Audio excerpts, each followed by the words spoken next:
Hi, I'm Christina Trauthwein, VP of Content and Partnerships at Hotel Business, and I'm here right now with Stacia Harvey-Randall, and she's a hotelier and co-founder of Black Women of Hospitality, Inc. Welcome. Thank you. So happy to have you here. Happy to be here. And I'm excited for our discussion. So let's start with this. You have a very simple tagline for your organization, and it's providing a place to network and grow. So let's talk a little bit about how Black Women of Hospitality was started and how you're fulfilling that mission. So actually, I met my founder at a vision board party. Wow.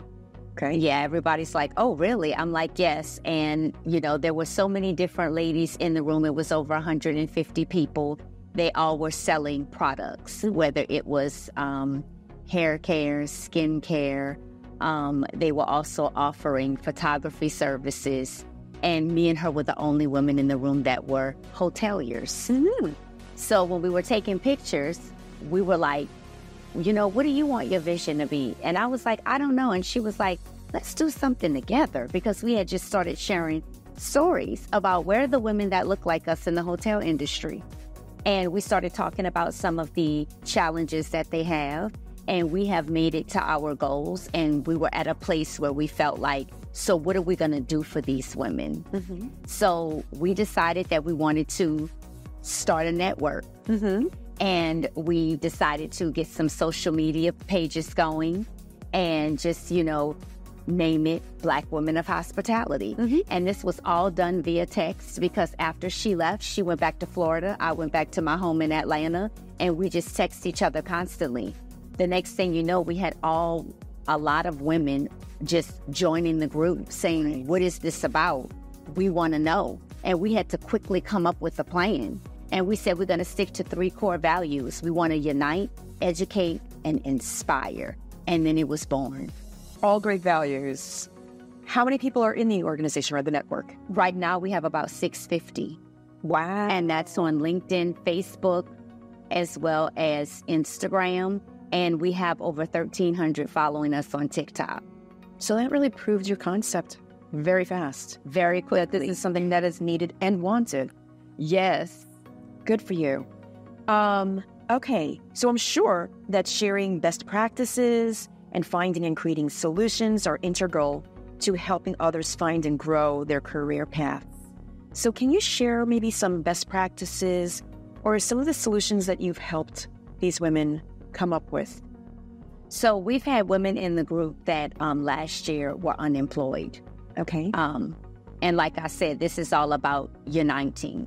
There are services that are offered through your employer. And I know because I'm an HR director, that's what I do full time.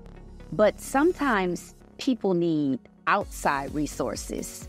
So we became the outside resource to women that lost their jobs. So I found myself on the phone, on the internet, communicating with, how did the job search go? Send me your resume. Let me find out if there's any women in my network that I can connect you with. Let's look at your resume. You need to make this change. How did you present yourself in the interview? And they were just so grateful, because they were like, we never had anyone that embraced us and cared about our journey. And then Christmas time came up, and they didn't have any money, and they had children. So we decided to develop quickly a program called Servant Savior. And we just put it out on the group and said, we have women in the group that are unemployed, and it's giving season. If you're in a situation that you can give, please donate. And we were able to bless 3 families with toys under the tree for their kids. It's so important. It was a small gesture, but it was just so big to them.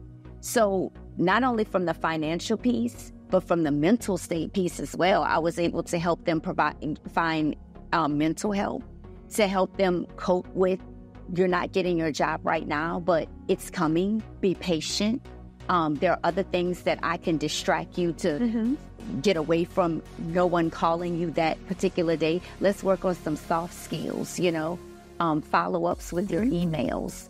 And we just realized this is needed. They don't have this, and you can't convince me that it's out there because I haven't found it. Even if you Google us, looking for organizations, we're the first ones that come up. And it's just exciting because it's so many things that we want to do. And every time we address the need, we're like, we know we're needed. Right. Well, it's interesting. You know, the importance of well-being in the process of trying to find a job and in the whole process of mentoring and coaching is sometimes forgotten, but it can be kind of overstated how important it is that someone feels cared for, nurtured, good, their family's okay. Like you said, even with the gifts program. Yep. Because it gets you kind of more motivated and mentally prepared to be able to find the jobs too. So I think that's a great approach. And I'm glad that you share that. Yeah. And that you are great. So you mentioned the word journey in your answer. So I'm going to go on to a more personal level with you and ask you to tell us a little bit about your journey. What are some of the challenges that you faced and overcame, and the opportunities that now you've created for others in living kind of those life lessons?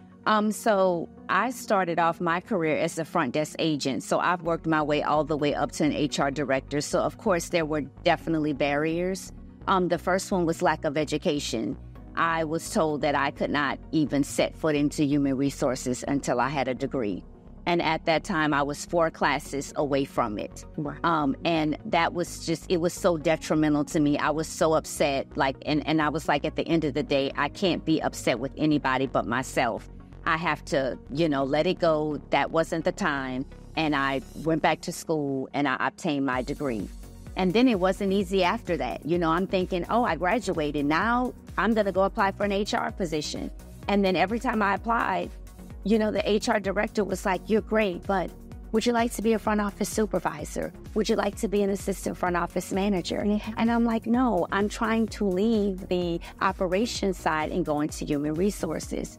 So that's when I realized the importance of networking. Yes. And making sure I build relationships with people that were already in human resources. And it came back full circle. By me having that network, someone opened the door for me. And now you can open the door. And now I can open the door for others. And that's what we're teaching. Once you get to your destination, who are you bringing with you? Because it's not about your position. It's not about your title. It's about the impact.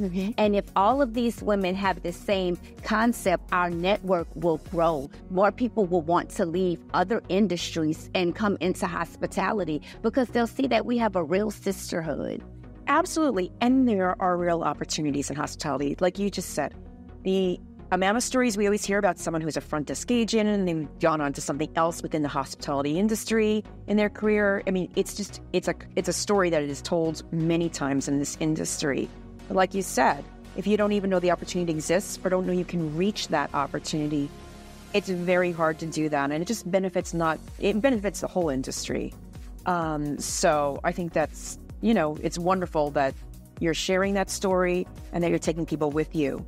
And I know in talking to you before the cameras started rolling, you used a word, and that's intentional. And I think that's intentional too. You need to identify someone and take them, like you said, to lead them to that destination. So, yeah, all good things. So this is going to tie into that a little bit, but how can then we as an industry support your organization and its drive to open the doors of opportunity to more women? And I guess, what are a few key takeaways that you can share with other hoteliers who are going to be watching this video? So first, as far as what you can do to support the organization, we are a 501(c) nonprofit. So your donations are definitely needed, and they're 100% tax deductible. The donations will help us be able to provide scholarships. We now have a Campus Elite Ambassador program. So now I'm going to have a Black Woman of Hospitality ambassador on every college campus. And these are students that are studying hospitality and they want to be directors or CEOs. So we need scholarship money so they can continue their education. Also, if any women in the group want to go back for certifications, we want to be able to assist them with that. And some of them want to attend conferences, and sometimes their employers do not have the money in the budget. So that's why we are the outside resource, because we want to be able, we can't send them all, but if we can say we can send 5, then that's making marks. And in the next rotation, we can send more. So that's what we will be utilizing the funds for. As far as what hoteliers can do, I would say the best thing is to give your associates real-time feedback. We have a lot of women in the group that are stagnant in their roles because they have never received feedback unless it has come from us. So in their mind, there's no self-awareness. They feel like they're ready for their next steps because no one has had the conversation, the honest conversation, and said, these are the items I need you to work on, and then provide a plan for them on what it's going to take to get you there. They just leave them in the role and they say, you're not ready or you're not qualified. And I don't agree with that statement. I think we should stay away from not qualified, because I was told I was not qualified and I am a product of that. Right. So it's all about the person. Mm-hmm. It's all about them wanting to want more for themselves. And I feel like I wish I had this community of women when I was going through barriers that I could have easily connected with to put me on track. Mm-hmm. So that's what I'm putting in place. So when they receive those comments, we can get them qualified and show them a product of Black women of hospitality. Okay. You mentioned about donations. So let me ask you, if someone in our audience would like to donate mm-hmm. to this, how do they go about doing that? So you can go to our website, which is www.blackwomenofhospitality.com, and you can select the donate button, and you'll be able to pay via PayPal. And then we're also on Cash App, so you can just email us from the website as well, and we will be in touch with you. Sounds great. I hope people do that. Yes. Thank you so much for your time. This has been an absolute pleasure. Thank you so much for having me. Have a great day. Thanks.